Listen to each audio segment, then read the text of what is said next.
নমস্কার, সকলকে আন্তরিক শুভেচ্ছা জানিয়ে আমার আজকের এই ভিডিও শুরু করছি।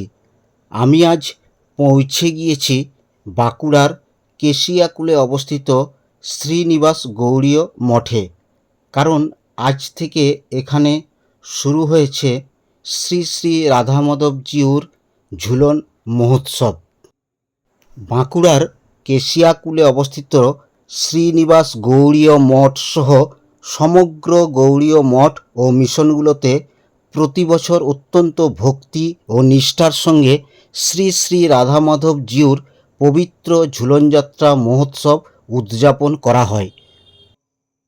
সনাতন ধর্মে এবং বিশেষ করে গৌড়ীয় বৈষ্ণব সমাজে দোল পূর্ণিমার পর এটি অন্যতম একটি প্রধান উৎসব। মঠ প্রাঙ্গণে শ্রী শ্রী রাধাকৃষ্ণের বিগ্রহকে চমৎকার ফুল, লতাপাতা এবং সুন্দর আলো দিয়ে সুসজ্জিত দোলনায় বসানো হয়। ভক্তরা পরম শ্রদ্ধার সাথে ভগবানকে দোল খাওয়ান। এই 5 দিন ধরে প্রতিদিন বিশেষ আরতি, ভোগ নিবেদন এবং সংকীর্তনের আয়োজন করা হয়।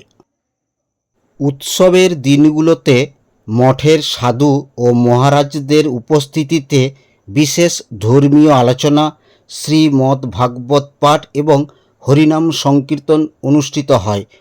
ঝুলনযাত্রার উৎসব উপলক্ষে মঠে আসা সমস্ত দর্শনার্থী ও ভক্তদের মধ্যে মহাপ্রসাদ বিতরণ করা হয়।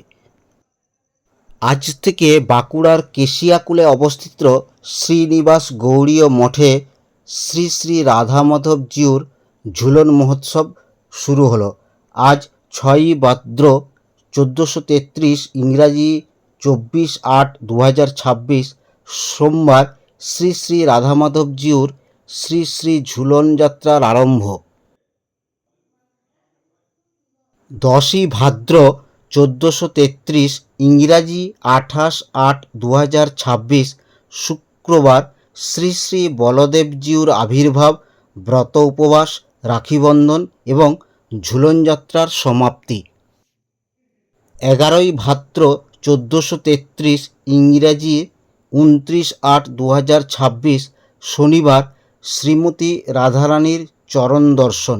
17ই ভাদ্র 1433, ইংরেজি 4 সেপ্টেম্বর 2026 শুক্রবার শ্রী শ্রী কৃষ্ণ জন্মাষ্টমীর ব্রত উপবাস। এদিন শ্রীকৃষ্ণ আবির্ভাব, অভিষেক, বিশেষ পূজা ও আরতি।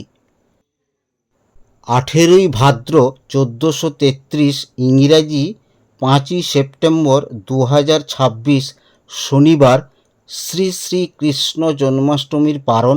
9:32 মধ্যে নন্দোৎসব। মধ্যাহ্ন 1টা হইতে সর্বসাধারণের মধ্যে মহাপ্রসাদ বিতরণ অনুষ্ঠান। তো আপনারা সকলেই আসুন এই বাঁকুড়ার কেশিয়াকুলে অবস্থিত শ্রীনিবাস গৌড়ীয় মঠে ঝুলনযাত্রা মহোৎসব দেখার জন্য এবং জন্মাষ্টমী মহোৎসব দেখার জন্য সকলকে আমন্ত্রণ জানাই। সমস্ত বাঁকুড়াবাসী আপনারা আসুন বাঁকুড়ার কেশিয়াকুলে অবস্থিত শ্রীনিবাস গৌড়ীয় মঠে।